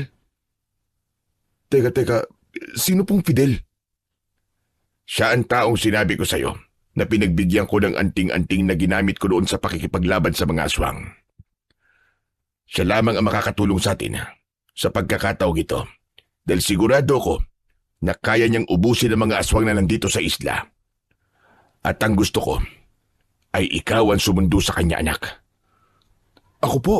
Bakit po ako, tay? Dahil kailangan ako dito ng mga tao. Hindi ako pwedeng umalis dito, anak.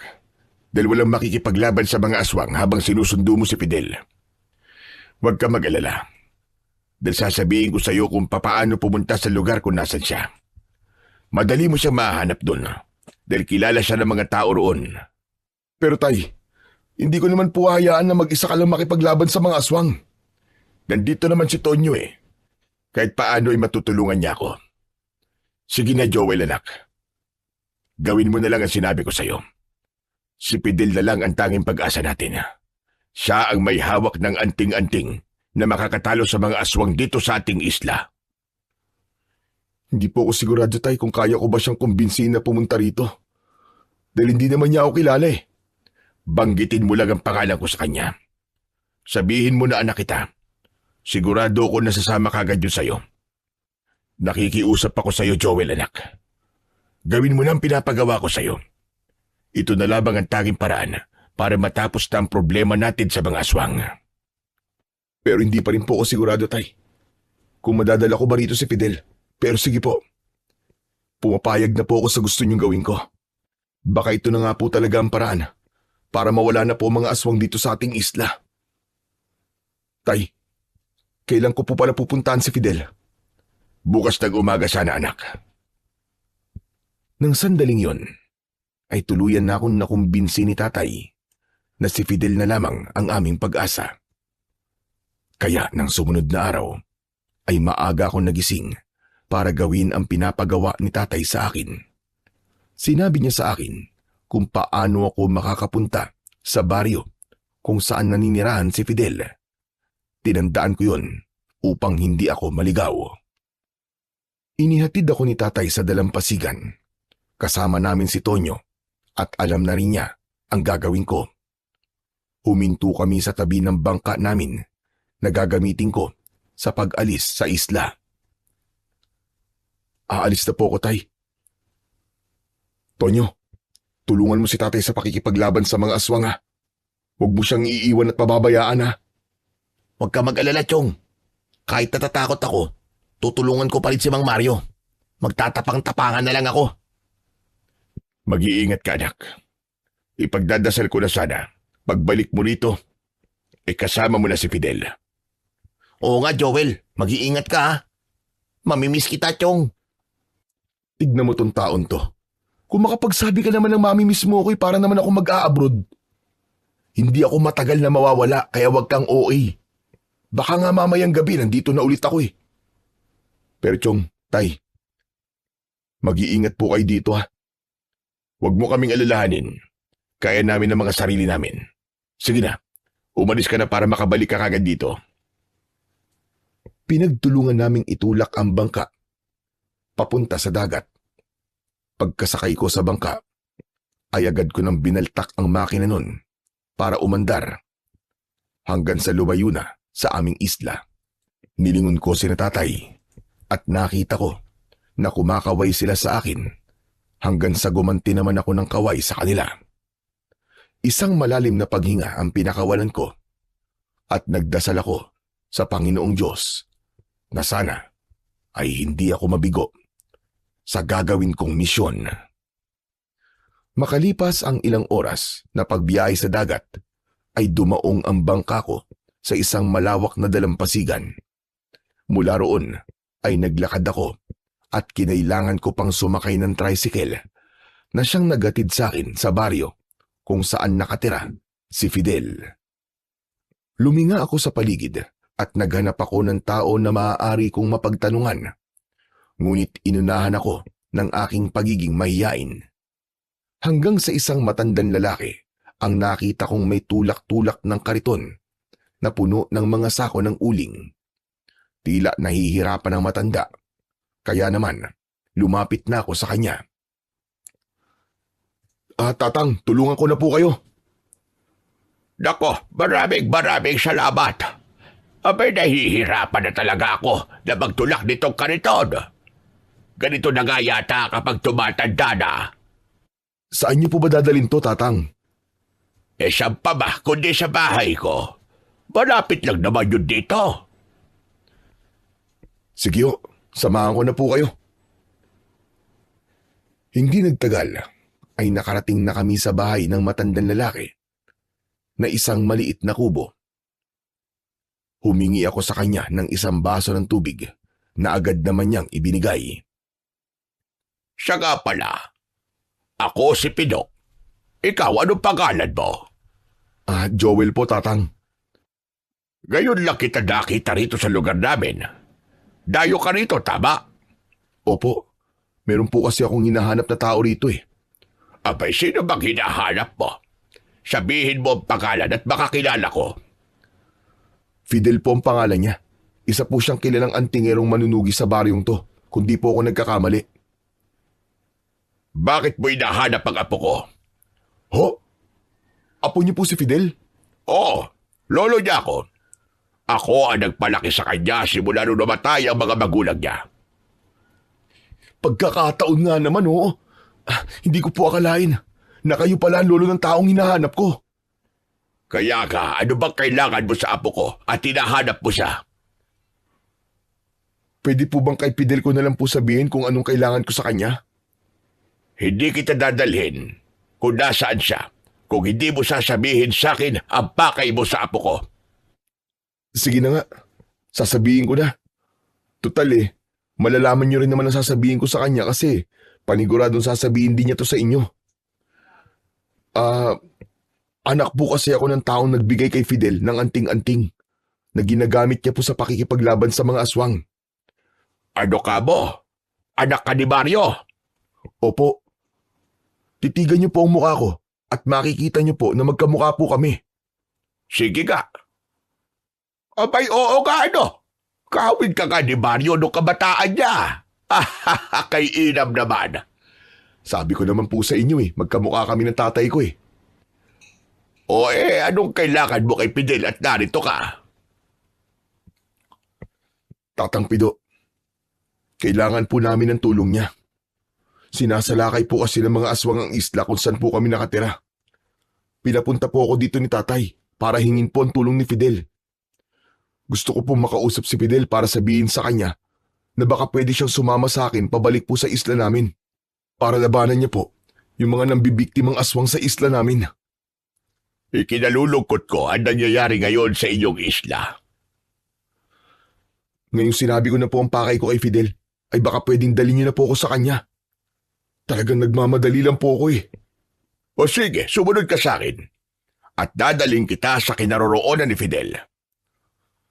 Sumunod ako kay Tatang Pido, kahit nagtaka ko kung saan niya ako dadalhin. Inisip ko na baka sa ibang bahay nakatira si Fidel at hindi niya ito kasama sa bahay. Matapos ang ilang minutong paglalakad, ay kinabahan ako dahil nasa isang simenteryo na kami. Nasabi kong simenteryo yon dahil may mga nakatusok na krus sa lupa. Huminto si Tatang Pido sa harapan ng isang puntod. Napatda ako nang mabasa ko ang pangalan ni Fidel sa krus na nakatusok doon. Naguguluhan ako na patingin kay Tatang Pido, ngunit walang lumabas na salita sa bibig ko. Kung ano man ang tumatakbo ngayon sa isip mo ay tama ka, Joel. Patay na ang apo ko. Patay na si Fidel. Halos 1 taon na rin. Ikinalulungkot ko po, Tatang Pido. Ano pong kinamatay niya? Sakit sa puso. Masyado kasing malihim ang apo ko na yon. Wala akong kaalam-alam na meron na pala siyang sakit. Hanggang sa inatake siya at hindi na siya nakaabot ng buhay sa ospital.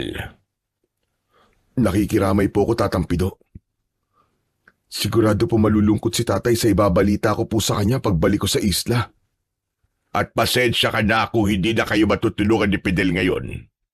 Pero sigurado ko na kung buhay pa siya, ay hindi siya magdadalawang isip na sumama sa iyo para tulungan kayo sa problema niyo sa aswang. Napakamatulungin kasi ni Fidel at malaki rin ang utang na loob niya sa tatay mo. Kung hindi ibinigay ng tatay mo kay Fidel ang anting-anting, ay hindi siya makikilala bilang isang mahusay na antingerong manunugis. Kaya sana ay iparating mo sa tatay mo ang pasasalamat ko at ni Fidel.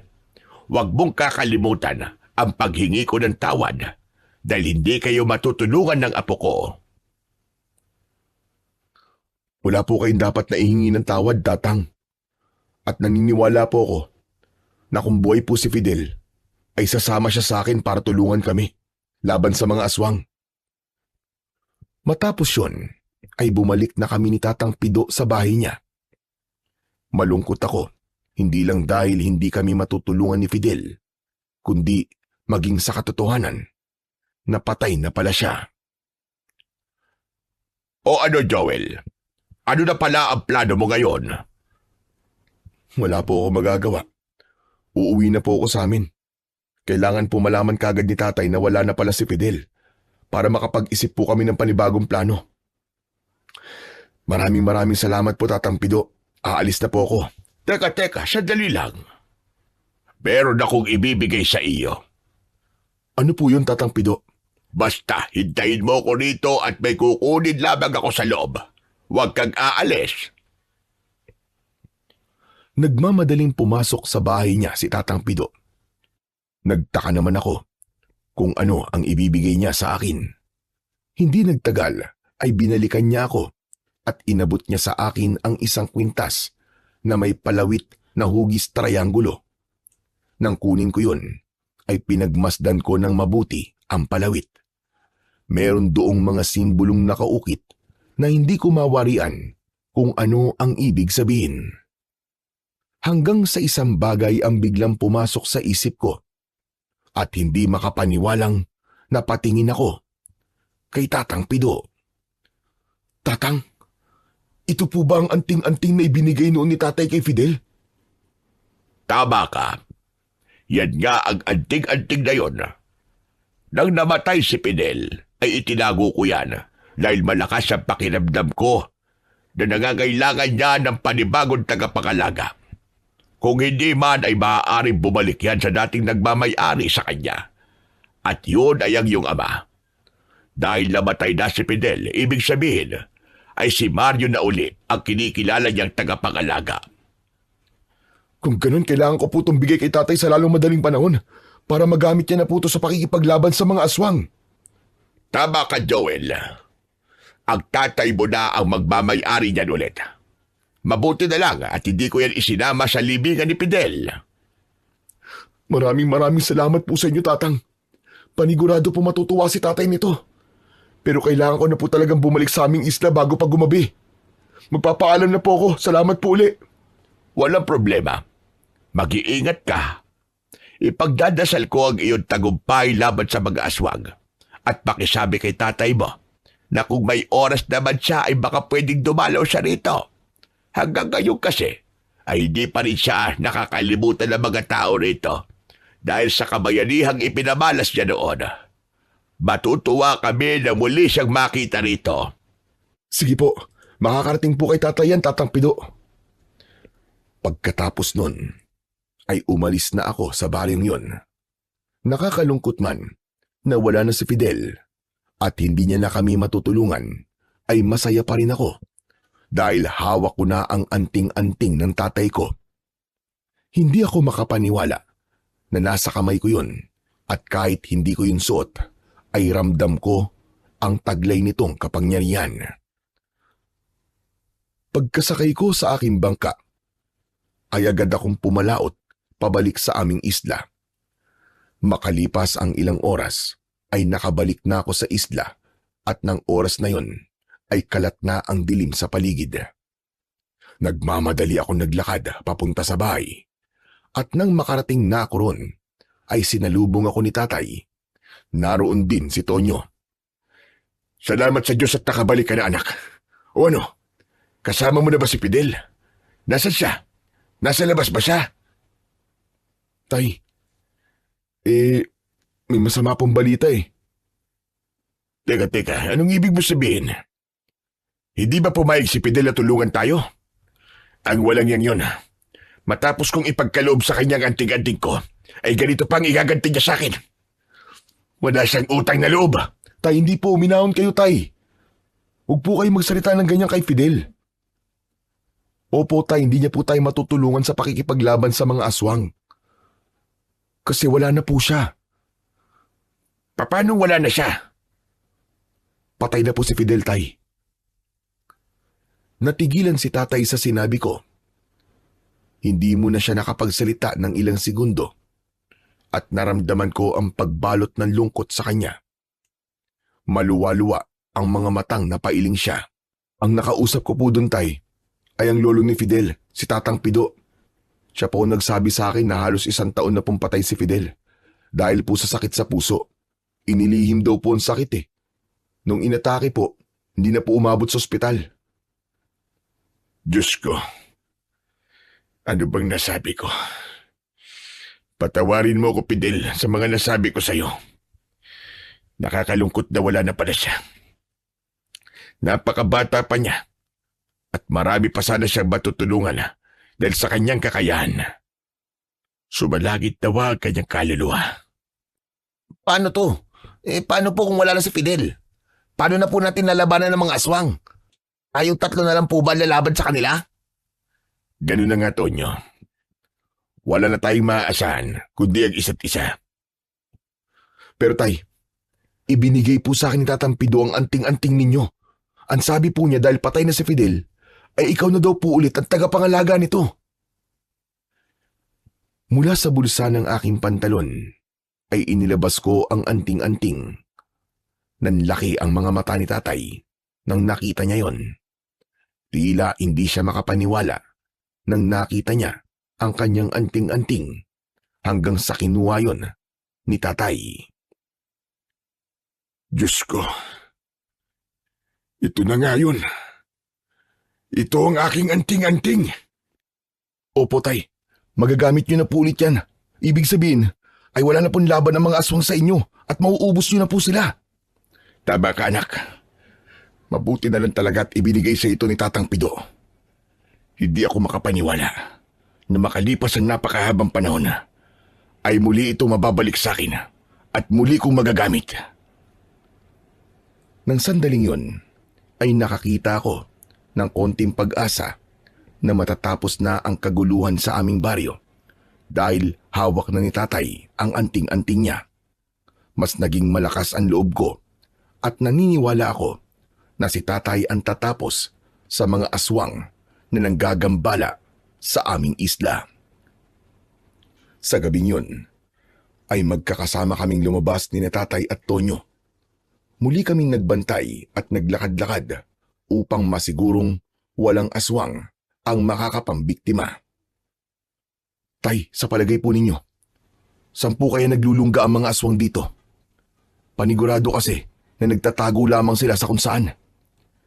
Malakas ang kutob ko, anak. Nasa gubat sila nagtatago.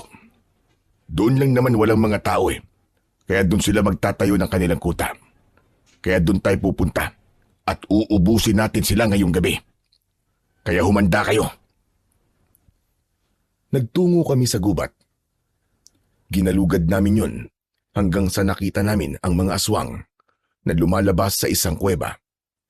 Walang pagdadalawang isip na sinugod namin ang mga aswang. Matapang kaming nakipaglaban sa kanila. Nasaksiyan ko na mas naging malakas at mabilis si tatay dahil sa suot niyang anting-anting. Kami naman ni Tonyo ay ginawa ang lahat para makatulong. Ngunit sa hindi inaasahang pangyayari, ay dinumog si tatay ng mga aswang at pinagtulungan siyang hilahin ng mga yon papasok sa kuweba. Susundan ko sana si tatay doon, pero pinigilan ako ng kaibigan kong si Tonyo. Bitiwan mo ako, Tonyo! Bitiwan mo ako! Kailangan kong tulungan si tatay! Baka patayin siya ng mga aswang! Wag, Joel, wag! Huminahon ka! Delikado kung susundan natin si Mang Mario! Bitiwan mo ako, sabi! Hindi ko siya pwedeng pabayaan! Paulit-ulit kong isinigaw ang pangalan ni tatay. Nagpumiglas ako, ngunit ayaw akong bitiwan ni Tonyo hanggang sa nagmamadaling lumabas ng kuweba si tatay. Nang hilakbot ako dahil putol na ang isa niyang braso. Mabilis naming inalalayan si tatay palayo sa kuweba at nagtago kami sa likod ng isang malaking bato. Hinubad ko ang damit ko at itinali ko yun sa putol na braso ni tatay para kahit papano ay huminto ang pagdurugo noon. Tay, ang braso po ninyo, ano nangyari? Bakit naputol? Hindi ko rin alam, anak.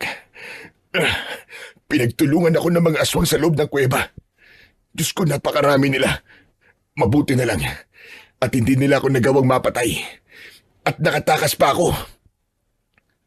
Ano na pong gagawin natin ngayon, Mang Mario, Joel? Kailangan na siguro nating umatras. Kasi hindi ka na makakalaban, Mang Mario Hindi. Hindi tayo aatras. Pagkakataon na natin to para ubusin ang mga aswang na yan. Pero tay, Wala na pong isang braso niyo eh. Mahihirapan ka na pong makipaglaban. Hindi po natin sila kaya. Kahit meron ka pang anting-anting. Mamamatay po tayong lahat dito. Tama ka. Hindi ko na nga kayang makipaglaban sa kalagayan ko ngayon. Pero ikaw anak, kaya mong labanan ang mga aswang. Ano? Tay, hindi ko po sila kaya. Kaya mo. Dahil ipagkakaloob ko na sa iyo ang anting-anting ko. Sa palagay ko, ay hindi na naibibigay ng anting-anting ang buong kapangyarihan niya sa akin. Dahil sa may edad na ako, hindi na lumalabas ang totoong potensyal nito. At ikaw anak, ang nakikita kong nararapat na maging bagong tagapangalaga nito. Ikaw na ang bagong magtatangan ng anting-anting ko anak. Hindi ako makapaniwala nang hinubad ni tatay ang anting-anting at isinabit niya yon sa leeg ko. Agad kong naramdaman ang paggapang ng kakaibang lakas sa aking katawan. Ramdam na ramdam ko yon hanggang sa kahuli-huli ang himaymay ng aking laman. Pero tay, hindi po ako sigurado kung kaya ko pong gamitin ang kapangyarihan ng anting-anting po na to. Anak, lahat ng bagay dito sa mundo ay walang kasiguraduhan. Hindi mo malalaman kung kaya mo ang isang bagay kung hindi mo to susubukang gawin. Magtiwala ka sa sarili mo, gaya ng pagtitiwala ko sa iyo. Hindi ko ibibigay sa iyo ang anting-anting na yan kung alam ko na wala kang kakayahan na maging tagapagtanggol ng islang ito mula sa mga aswang. Maniwala ka sa akin anak. Kaya mong patayin ang mga aswang. Ang kailangan mo lang gawin ay lakasan mo ang loob mo at magtiwala ka sa sarili mo. Hindi ako nakapagsalita. Matapos na sabihin yun ni tatay, hinawakan ko ang anting-anting at inisip ko ang maaaring mangyari kung hindi ko lalabanan ang mga aswang. Alam ko na kung aatras kami ngayon at hindi ko tatanggapin ang tungkulin na ipinasa ni tatay sa akin, ay malaki ang posibilidad na may mga susunod pa silang magiging biktima sa aming isla. Maya-maya pa ay matapang akong tumingin kay tatay. Napagtanto ko na alam ni tatay na hindi lubusang ibibigay ng anting-anting ang kapangyarihan nun sa kanya. Pero pinili pa rin niyang labanan ang mga aswang, kaya dapat ay ganun din ang gawin ko. Hindi ko dapat pagdudahan ang aking sarili kung ang sarili kong tatay ay ibinigay ang buong tiwala niya sa akin. Sige tay, lalabanan ko po ang mga aswang. Tama po kayo. Kailangan ko magtiwala sa sarili ko. Kung meron man dapat na unang taong magtitiwala sa akin, ay ako dapat yun. Humanda ang mga aswang na yan. Uubusin ko sila. Ganyan nga anak. Ganyan nga. Ngayon pa lang ay ipinagmamalaki na kita. Tonyo, ikaw na muna ang bahala kay tatay ha. Sige na, mauna na kayo. Dalhin mo na siya sa baryo natin. Humingi ka ng tulong sa mga tao para madala kagad siya sa ospital. Sige na, magmadali kayo. Pero teka, paano ka? Ako nang bahala sa mga aswang. Kaya ko na to, tol. Sige na, kumilos ka na at baka marami pang dugo mawala kay tatay. Mag-iingat ka anak. Sigurado ko, nalalabas ka sa gubat na ito na dala ang isang magandang balita. Pagpalain ka nawa ng ating Panginoon Diyos. Hinintay ko munang makaalis sina tatay at Tonyo bago ako lumabas sa likod ng malaking puno. Naglakad ako papunta sa kuweba at doon ay nakita ko ang mga aswang na umaangil at tila ba naghihintay sa akin. Kitang-kita ko ang matatalas nilang mga kuko at ang naglalakihan nilang mga pangil habang tumutulo pa ang laway na may kasamang dugo. Mula sa loob ng kuweba ay lumabas ang isang aswang na may mas nakakahindik na itsura. Sigurado ko na siya ang pinuno ng mga aswang dahil naramdaman ko ang kakaiba niyang lakas. Nagkamali kayo ng istang pinuntahan nyo, mga diablong buwang kayo. Dahil ang istang ito ang magiging libingan nyo. Ang lakas ng loob mong harapin kami nang ikaw lang mag-isa. Sawa ka na ba sa buhay mo? At gusto mo nang mamatay? Wala akong pakialam kung mamamatay ako ngayong gabi. Basta masiguro ko lang na mauubos kayong lahat. Hindi ko alam kung saan ka kumukuha ng tapag mo. Pero ang islang ito ay mapapasakabay ko. Dito ko magtatayo ng aking bagong kuta at kayong lahat na nakatira rito ay gagawin naming mga pagkain. Inutusan ng aswang na yon ang iba pang mga aswang na sugurin at patayin ako. Iilan na lamang ang mga aswang na naroon, kaya sigurado ko na kaya ko sila. Mas lalo kong naramdaman ang kapangyarihan ng anting-anting at walang takot akong nakipaglaban sa mga aswang. Bawat aswang na lumalapit sa akin ay tinataga at sinasaksak ko. Naging mabilis ang galaw ko at kahit ako ay hindi makapaniwala na kaya ko palang gawin yon. Sa maikling sandali ay nagawa kong patayin ang lahat ng aswang na lumalabas ng kuweba at umaatake sa akin. Nagkalat ang mga katawan ng aswang sa aking paanan. Matalim kong tinapunan ng tingin ang pinuno ng mga aswang. O ano? Bakit parang natatakot ka na yata? Hindi ka ba makapaniwala na nagawa kong ubusin ang mga kasamahan mo na mga katulad mong pangit na aswang? Ano sabi mo? Natatakot? Nagkakamali ka. Wala akong kinatatakutan. At lalong hindi ako matatakot sa kagaya mong isang kutong lupa at isang mahinang nilalang lamang. Humanda ka dahil pagbabayaran mo ang ginawa mo sa aking mga alagad. Pagkatapos niyang sabihin yon, isang malakas na sigaw ang pinakawalan ng pinuno ng mga aswang bago siya mabilis na tumakbo papunta sa akin para ako'y sugurin. Ngunit sinalubong ko ang aswang na yon at nagsimula kaming maglaban.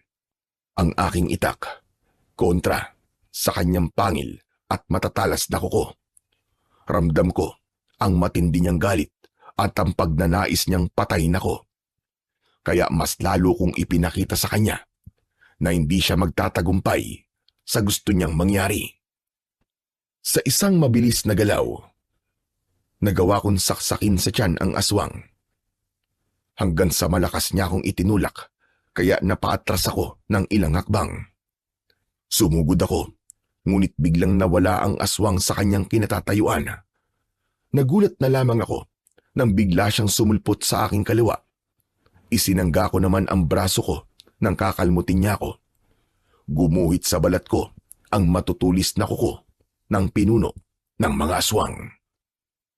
Hindi ako pinanghinaan ng loob. Inisip ko na kailangan kong mapatay ang pinuno ng mga aswang upang bumalik na sa normal ang buhay naming lahat sa aming isla. Pinadaloy ko sa aking katawan ang malakas na kapangyarihan ng anting-anting at saka ko buong lakas na tinaga ang aswang sa balikat. Umalingaw-ngaw ang malakas na sigaw ng aswang sa buong kagubatan. Sunod nun ay itinara ko ang itak sa tapat ng kanyang puso. Hindi pa ako nasiyahan, hinugot ko yun at muli ko siyang pinagsasaksak sa kanyang puso, sa kanyang leeg at pinakahuli sa kanyang ulo. Napanganga ang aswang na tila hindi siya makapaniwala sa nangyayari. Nang hugutin ko ang itak ko sa kanyang ulo, ay walang buhay na bumagsak ang aswang sa lupa. habang bumubulwak ang masaganang dugo mula sa kanyang mga sugat. Habol ko ang aking paghinga habang pinagmamasdan ko ang mga bangkay ng aswang sa paligid ko na aking napatay. Hindi na ako nagtagal doon at nagmamadali akong lumabas ng gubat para alamin kung ano na ang nangyari sa tatay ko. Ngunit sa awa ng Diyos ay nadala kagad ang tatay ko sa ospital sa kabilang isla. Nagpasalamat ako sa mga taong tumulong kay tatay na madala kagad siya sa ospital, lalong-lalo na sa kaibigan kong si Tonyo. Nakaligtas si tatay, pero sa kasamaang palad ay hindi na maibabalik ang isa niyang braso. Isang umaga ay pinapakain ko si tatay ng almusal sa ospital. Ay napansin ko na kahit putol ang isa niyang braso, ay hindi ko siya nakitaan ng lungkot. Alam mo anak, sobrang ipinagmamalaki kita. Biruin mo, nagawa mong ubusin ang mga aswang sa isla natin nang ikaw lang mag-isa. Sigurado ko na napakalaki ng pasasalamat ng mga tao sa atin sa ginawa mong yun. Isa kang bayani anak. Kaya nga po eh. Medyo nahihiya nga po ako kapag may lumalapit sa akin para magpasalamat. Di po kasi ako sanay sa ganung atensyon eh. Pero tay, hindi ko po yung magagawa. Kundi dahil po sa anting-anting nyo, tay. Hindi na sa akin ang anting-anting na yan. Dahil sa'yo na yan. Ikaw na ang bagong tagapangalaga niyan simula ngayon. At tandaan mo, hindi lang dahil sa anting-anting, kaya mo natalo ang mga aswang, lalong-lalo na ang pinuno nila. Yun ay dahil din sa taglay mong lakas. Nasa dugo mo talaga ang pagiging antingerong manunugis. Dahil anak kita. Maraming salamat po, tay. Kasi napakalaki po ng tulong na ginawa niyo para lumakas po ang loob ko at para magtiwala po ako sa sarili ko. Pero tay, paano na po kayo ngayon yan? Wala na po ang isang braso nyo. Bakit ba? May isang braso at kamay pa naman ako. Sa una paniguradong mahihirapan talaga ako. Pero masaya ako at nagpapasalamat pa rin ako sa Panginoong Diyos dahil binuhay pa niya ako. Yun naman ang importante, di ba? Hindi pa ako kinuha ng Diyos dahil hindi ko pa oras at may mga kailangan pa akong gawin dito sa mundo. At isa po sa kailangan niyong gawin ay ang bumisita po sa baryo kung saan po kayo nakilala bilang isang mahusay na antingero at manunugis. Ang sabi po kasi sa akin ni Tatang Pido, bumisita daw po kayo doon kasi gusto ka daw po makita ng mga tao doon. Maigpit niya pong bilin sa akin yun, tay.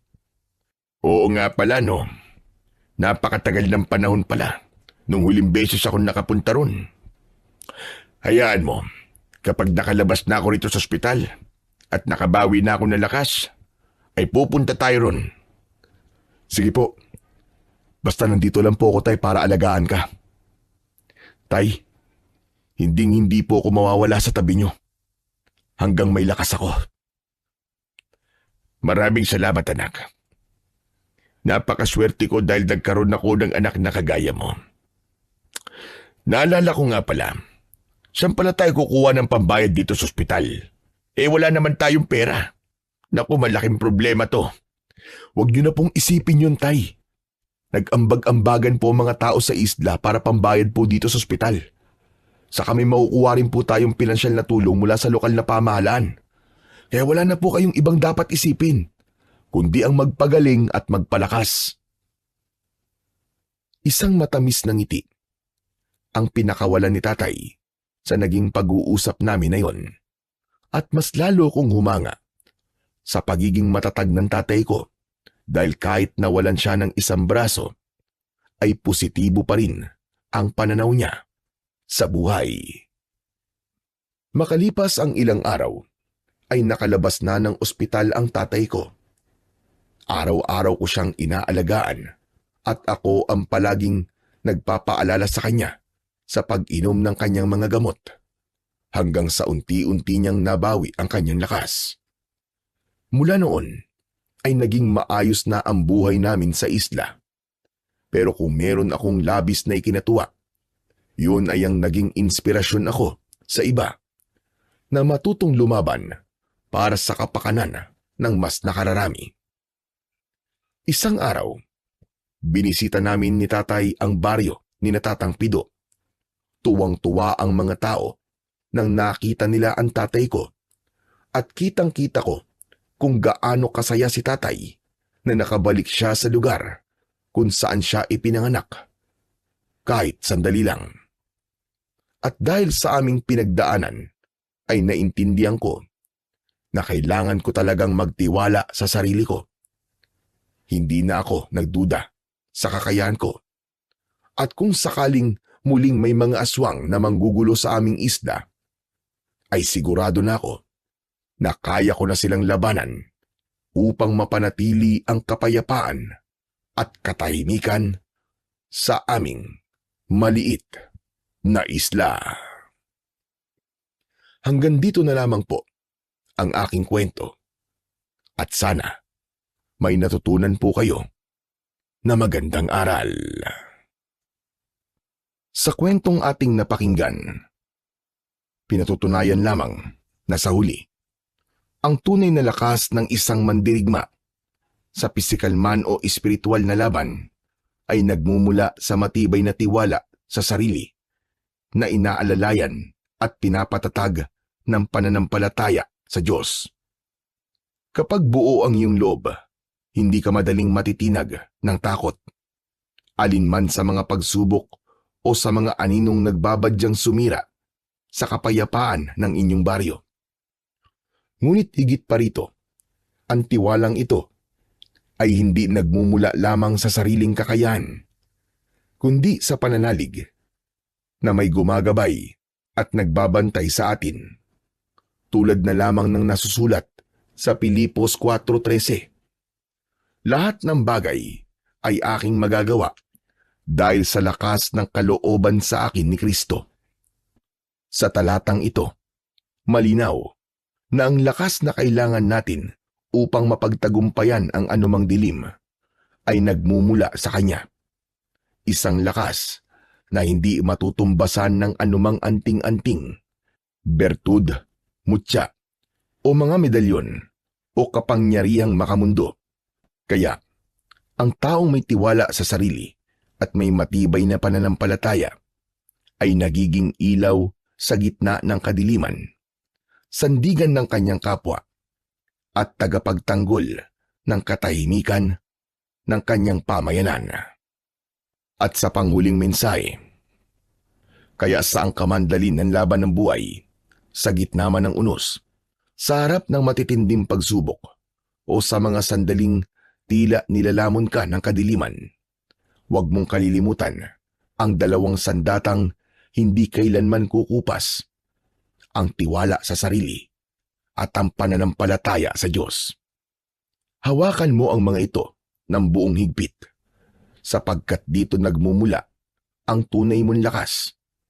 Tandaan mo, hindi ka nag-iisa sa bawat takbang na iyong tinatak.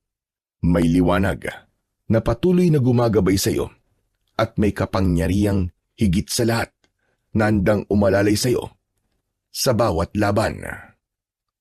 Manatili kang matatag, manatili kang may pananalig, at patuloy mong ipaglaban ang kabutihan, sapagkat sa dulo, ang liwanag pa rin ang magtatagumpay.